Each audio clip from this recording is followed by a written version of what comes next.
Yeah, I just want to thank everybody for joining. Really happy to have Scott Belsky with us today to talk about his book, The Messy Middle. I'm Evan Karatzis. I'm the founder and CEO at Proximity Lab. For those of you who don't know us, we're a UX research and design studio, and we've been a strategic partner to Adobe for the past 12 years, collaborated on a number of projects, and that's our connection to Scott. Okay, maybe before we dive in, you could maybe just give us a baseline for those who haven't read the book yet, just to sort of define the messy middle for us and help set some context. Yeah, so the Messy Middle started as a project now maybe 8 years ago or so, where I just was actually jotting down a lot of the insights or things I was hearing, sitting on boards, helping other fellow entrepreneurs at 1 a.m. make a crucial decision for her or his business, and then seeing some of my own experiences, teams change, evolve, projects fail, projects succeed, and everything. And I was always kind of writing down these little,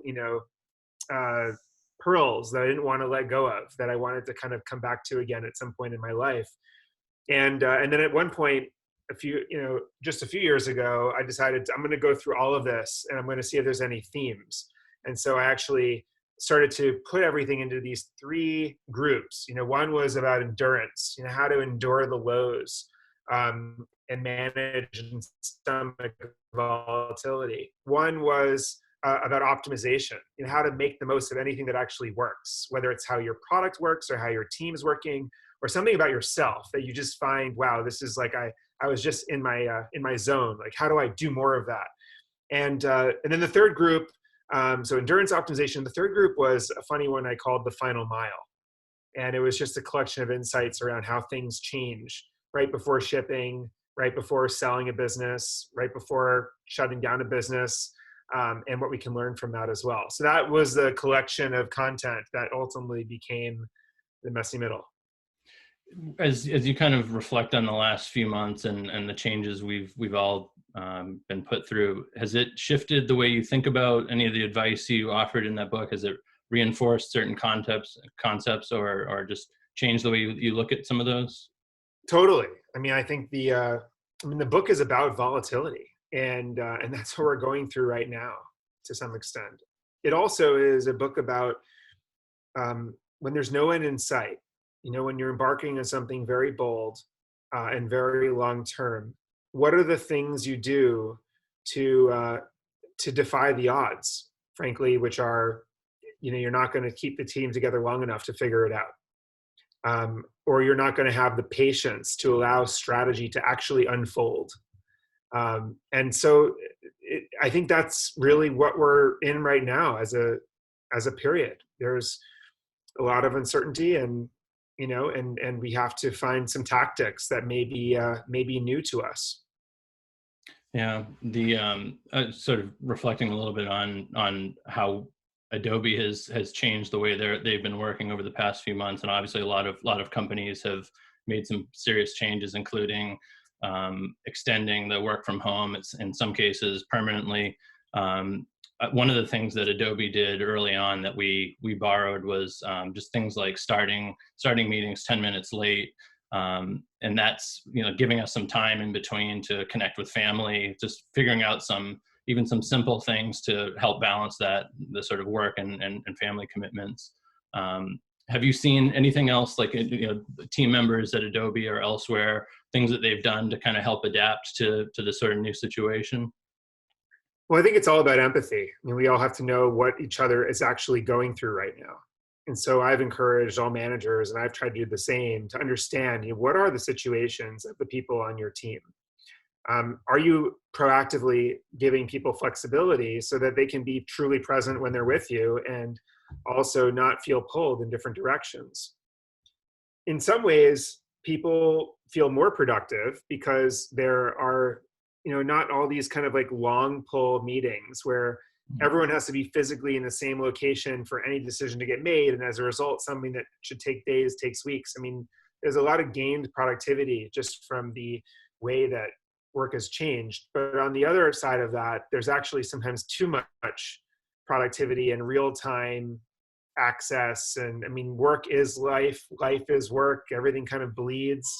And we have some stats to prove it. We look at things like Jira commits and people and time that people are in Slack or Teams, and we're realizing that people are in some groups actually, more productive now, or maybe even just working longer hours, which is not necessarily, scalable and sustainable either. So I think, it's definitely just a fascinating new landscape to navigate as a manager, for sure. Yeah, and you mentioned the sort of importance of in-person meetings in your book, and you cite a number of reasons why that finding that time is critical. Is there has sort of video conferencing helped kind of like maintain some level of that, or do you think that that's is there a short-term solution for maintaining that sort of closeness and that intimacy with the team? Yeah. Well, I'm still, the jury's out for me. I mean, I'm thinking about this all the time. What sorts of brainstorms best happen in person when everyone is sort of physically connected and therefore can see each other's emotional responses and, facial moves and stuff like that. And then there's another side of me that thinks about when you make organizational change, for example, and you have to make sure you connect with everyone individually in person, because you would never want to share what could be disconcerting news, or at least like, complicated information without sitting with someone personally. And so that period used to be like so many weeks where you'd have to coordinate all that with corporate travel schedules and different regions and everything else. And now it's like, well, we have no choice anyways. So everything can just be done the same week over Zoom, right? So I think that's the other. There's two ways of looking at it, and I don't know. I think that what I do know is that we'll emerge with more respect for different work styles. I think we will have empathy with those who are remote workers, and we'll be a little bit more open to flexibility. And maybe, but I think we also miss the time together physically as well. Yeah, that's great. Um, I think in reading your book, part of what it did for me was had me thinking about some of the emotional ups and downs that come with really deadline oriented product work. We've been doing this for a while, like you, and I think maybe you've experienced this as an advisor to other companies, but as a outside consultant, you get exposed to a really wide range of leadership styles, and it's very interesting to sort of parachute in and out of different kinds of groups and see how decisions are made, get a feeling for how they treat their team, how they treat you as an outside consultant, how they engage their customers, what kind of relationship they have with them in terms of informing how they define and build their products, and just really their value system generally. And it made me wonder, like, is there a common principle or approach that you have, and you mentioned some of these in your book, that sort of spans the way you look at the relationships with your team and the relationships you have with the customers that you're serving? Is there some common, empathy you brought up obviously is one big one. Are there others that you think bridge those two really important kinds of relationships you have to maintain? Well, I do think a common problem I see, especially in Silicon Valley, where people, get very passionate and like, and want to change the world, and uh, is that sometimes we are mistakenly driven by our passion for a solution to a problem as opposed to our empathy with those suffering the problem. And so that probably would be, my answer on the customer side. That's how products end up without true product market fit. It's because you didn't really get shoulder to shoulder long enough with the customer to like truly feel like what they're going through and have the insights around those little nuances that make a big difference that very well. Like a lot of them are design and experience type things. And with people, I think there's a disconnected passionate leader syndrome that you see oftentimes, which is you think your job is just to like rally the troops and portray a great vision and get people pumped up, when in fact you also have to really understand like what is the cognitive dissonance that someone's having with something. Like why is someone being self-defeating? Why is there self-sabotage? Why do some people actually feel uncomfortable with like moving on from something? I mean, there's a lot of fascinating psychology around around what makes a team tick, that I think I look for in leaders that work for me, and or leaders that I'll invest in. Is are they are they very attuned on the psychological side of the equation? It's important to do that from a crafting product experience perspective. I mean, that's what a Yeah. product experience is for a customer. At the end of the day, it's determined by psychology to some degree, and from a building a team culture perspective. Yeah, that's great. Maybe shifting to the topic of research a bit, you sort of mentioned about your time with Periscope.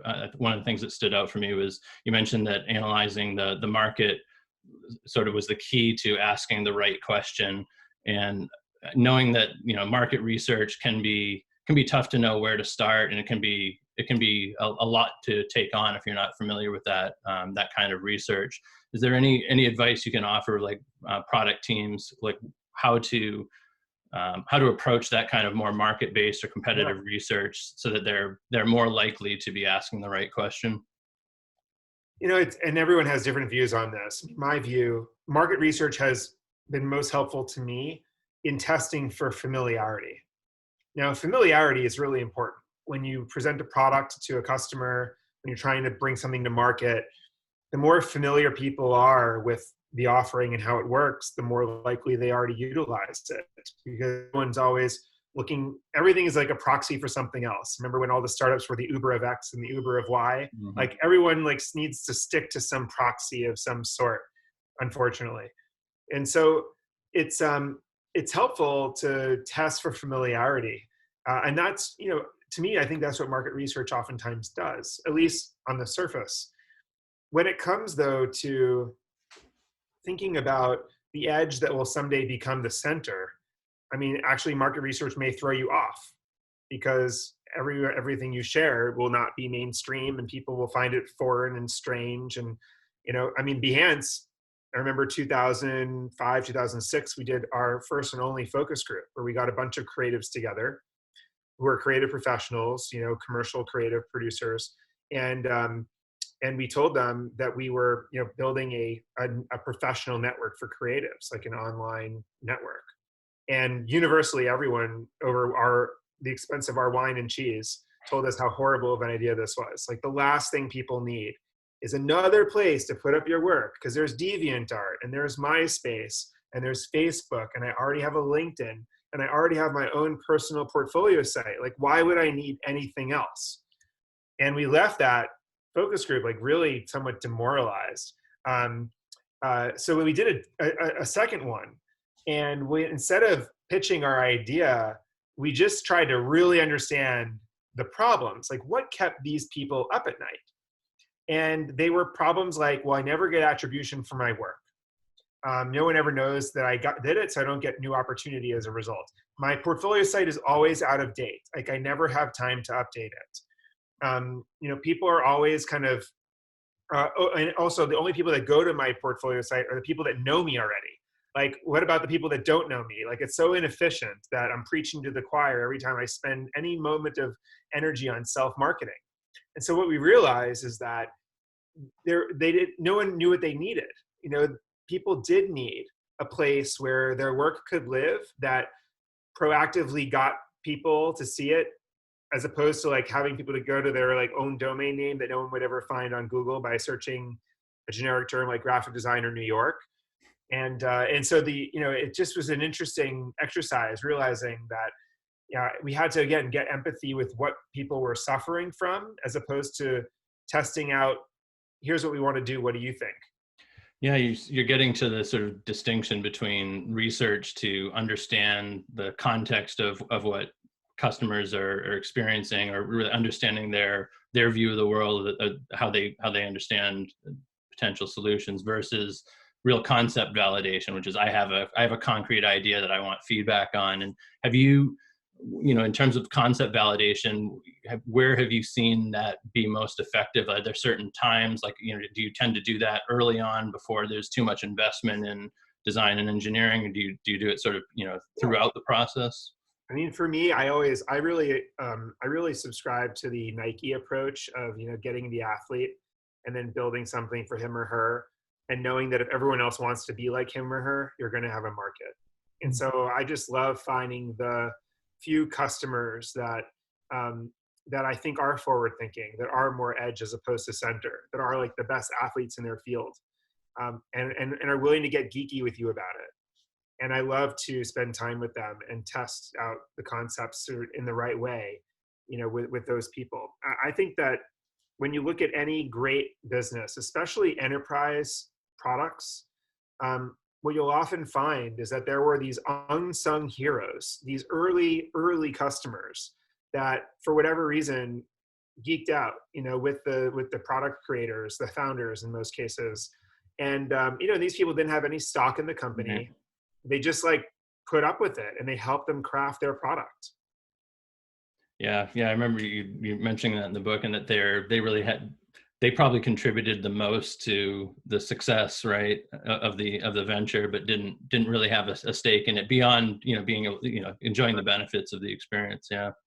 Um, Back to Periscope, and I remember you sort of talked a little bit about the meerkat example and how meerkat was first to market, and I think the lesson there was that Periscope took more time to really dial in the experience. And I think you credited the team as like really being patient and making sure they had the best experience before they launched. And I think one of the quotes you talk about, you're running a race, and you need to be the first to get it right, not just the first across the finish line. Can you help us understand how the sort of competitive forces can impact the priorities in the messy middle, both positive and negatively? Like, is it finding a balance between those two? You can get too focused on the competition, right? You mentioned Yeah. that a bit in the book. Can you maybe elaborate on that? Yeah, well, it goes back to also the question of, when are we our best selves, or when are we not our best selves, in this journey that we're all on in our respective projects. And one area where we're not our best selves is at our lows, because we make decisions out of fear. And a lot of the mistakes that I made were snap decisions to change product priorities, or to literally to create new products solely out of a place of fear, as opposed to confidence. As opposed to like declaring, like, this is where the world's going.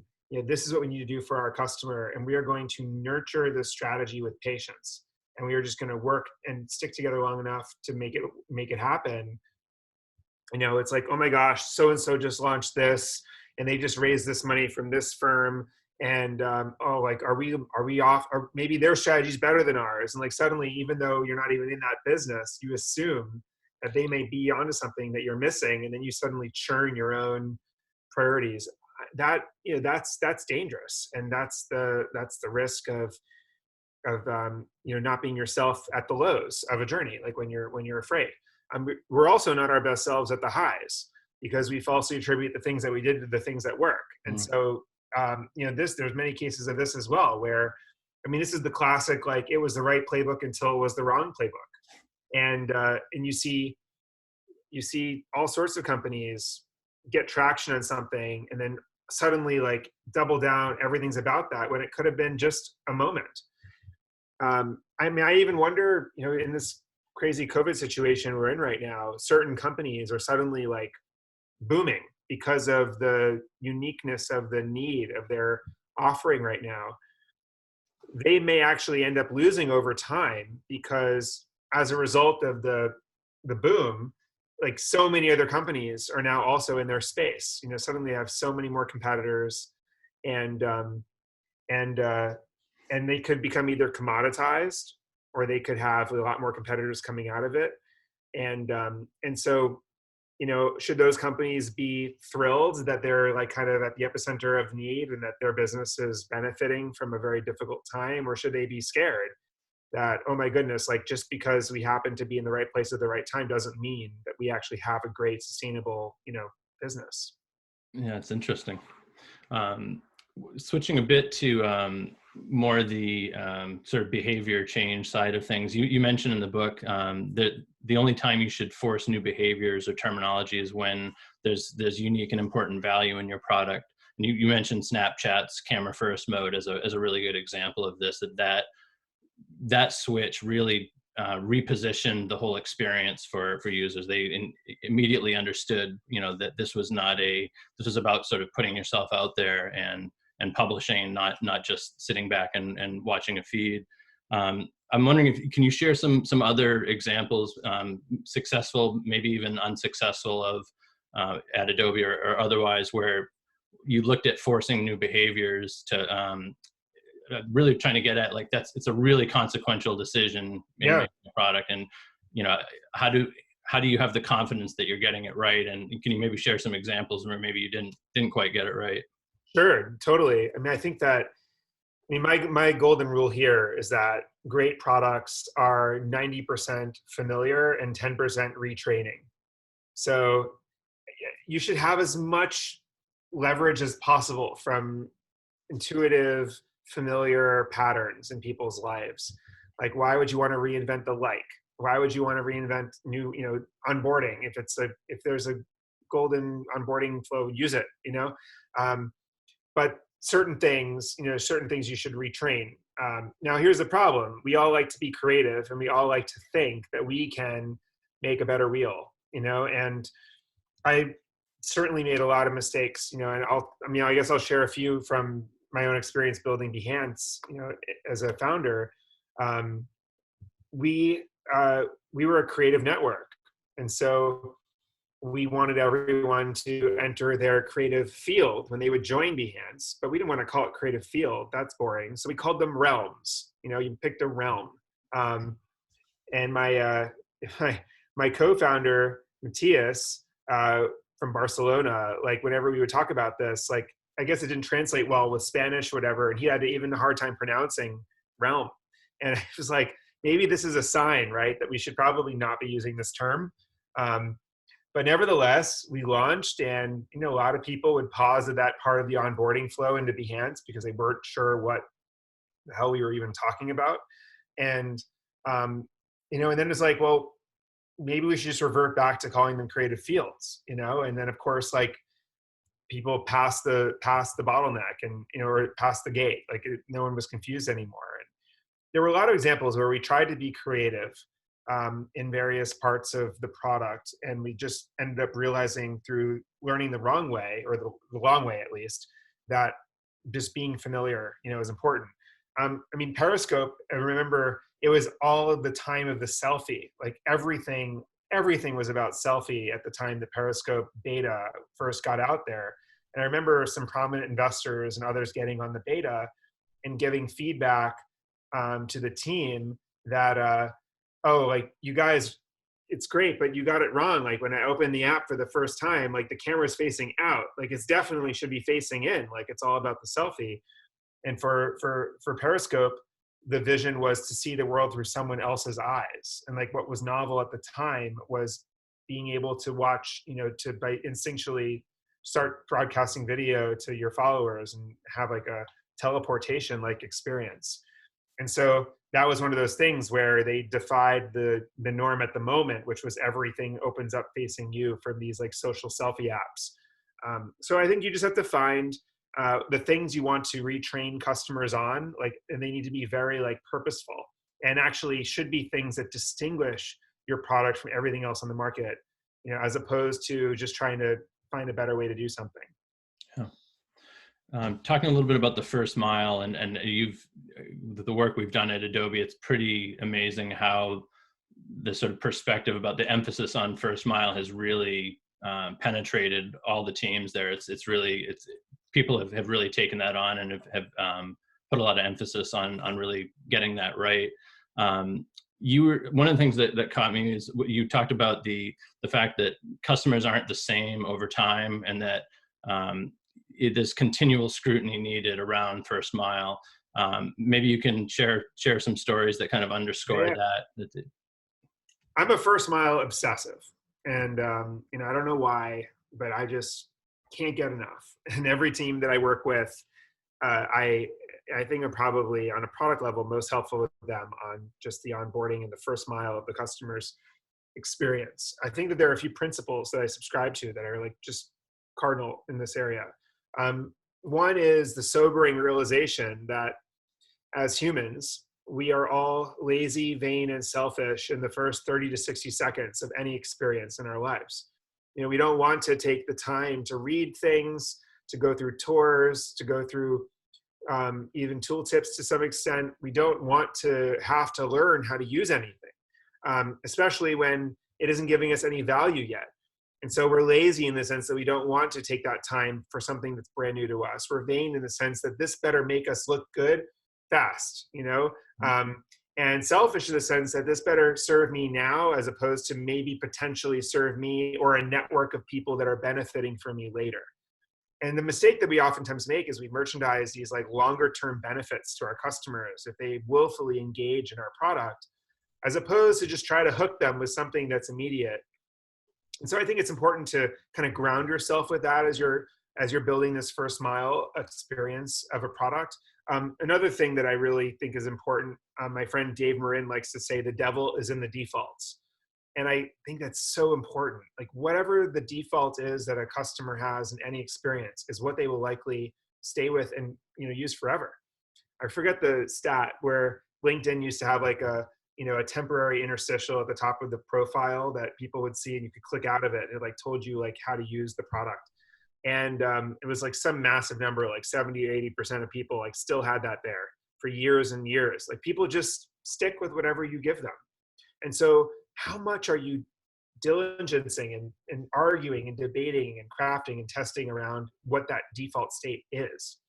And the weird thing is that most teams spend the final mile of their experience building the product, crafting the first mile of the customer's experience using the product, when in fact it should in some ways be the opposite, because the only one part of our product experience that every single potential customer experiences is the top of the funnel, right? Is that first mile. So if you can get people through there, you're in the top 1% of products to begin with. So I think it's too ignored. Do you see a way to keep your finger on the pulse in terms of how those customer needs change? So like you talk about the sort of revisiting that first mile experience. Does that have more to do with actively researching? Is it more like staying in constant communication with customers to understand, are the assumptions we were making earlier on still holding, or is their situation changing? What's the way to keep an eye on that? Well, it's a great question, because to make things even more complicated, the first mile that works for a certain cohort of customers perfectly is not necessarily the right first mile for another cohort of customers that comes later. And I mean, a great example is Twitter, where you have in a product that was like the perfect product for like, call it 150 million people around the world who wanted to take the time to carefully curate their timeline with accounts and remove people and add people and just like make it this perfect utopia of streaming information. And then everyone beyond those people came and they were like, I want the news. And they just wanted to follow topics, which Twitter is only now starting to really bring into the product and the onboarding. But it's like a question of there was the perfect onboarding until it was the complete wrong onboarding for the later cohorts of customers. And so I actually think a great product team allocates a constant percentage of its energy towards iterating that first mile experience over the lifetime of the product. Yeah, that's great. You were talking a little bit about the time when Behance, you joined Adobe and the sort of Behance team came in, and I'll share a quote from the book. You said that when I had the extreme conviction and believed that the company's immune system might extinguish the spark before it had a chance to take hold, I'd pursue early explorations under the radar without permission. And this sort of getting to the, some of the bureaucratic layers that everybody deals with. And I guess the question is for teams that and contributors that don't have as much authority, what advice do you have for how they can navigate bureaucracy? Is it similarly like finding ways to explore those ideas under the radar? Or is there advice you can have as somebody who has kind of seen those kinds of dynamics? Yeah, it's an interesting question, because I mean, the ask forgiveness, not permission mantra was definitely something that helped us stay innovative, during that period. I must say though, now as I'm on the other side, as a as a member of the ops staff of a 20,000 plus person company, um, people that really deeply care about something and take the initiative to bring the right people together and to explore it, to do work that is not necessarily their work, because they care so much. There's a tremendous kind of gravity that carries, and very few executives will stomp that out. I mean, at least good ones, because that's where a lot of the upside goodness comes from. I mean, the one thing you can guarantee in a company by sticking to the plan and carefully planning and always sticking to the plan and keeping everyone to the plan is that you will never end up anywhere unexpected. And so how do you prime the pump for the surprises to the upside, the things that actually make a business outperform over time? It's the things, again, at the edge. It's the people who have ideas that are not popular.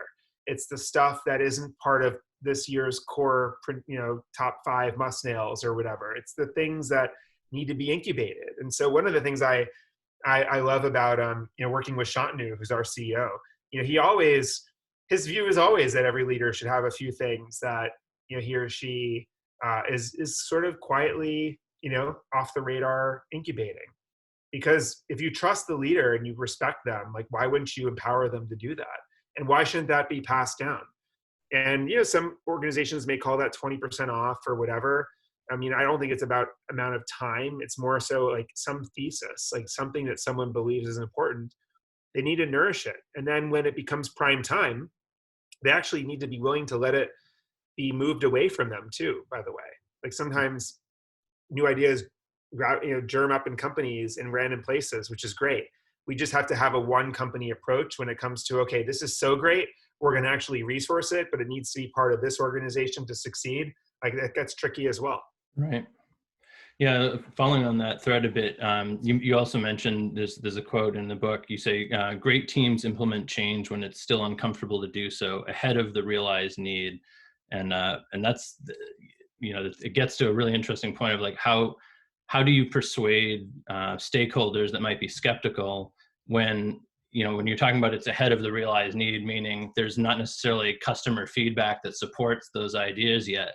You're a little bit out in front. Is there advice you have for how to encourage teams to take those bold moves in the absence of some of that direct evidence at times?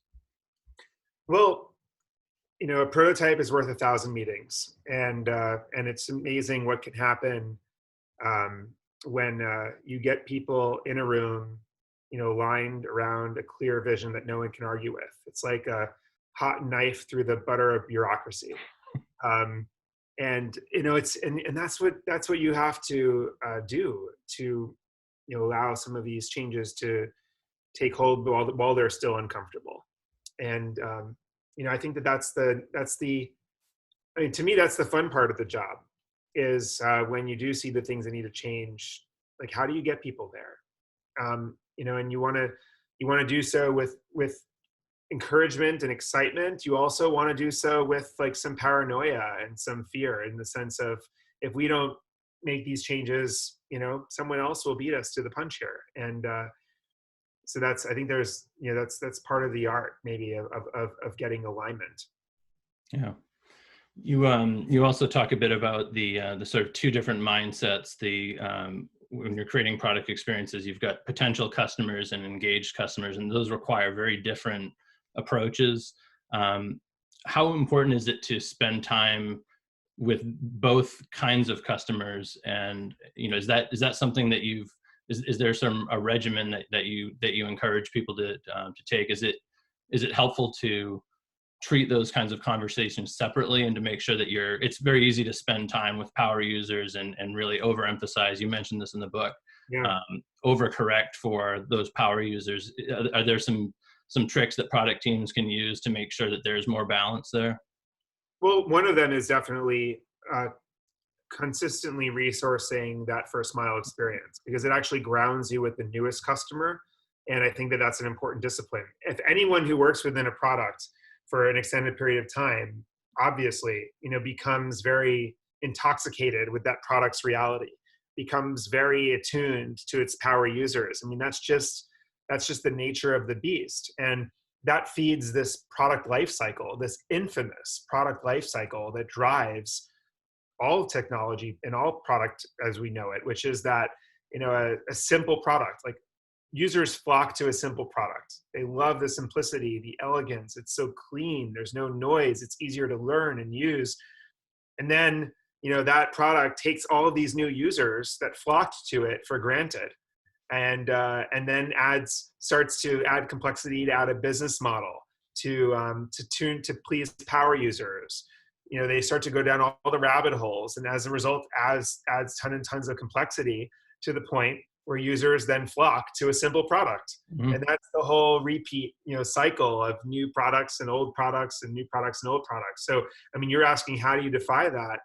It's, I think it's really staying like deeply empathetic with the newest user. And listen, like look at a product like Photoshop. Infinite possibility.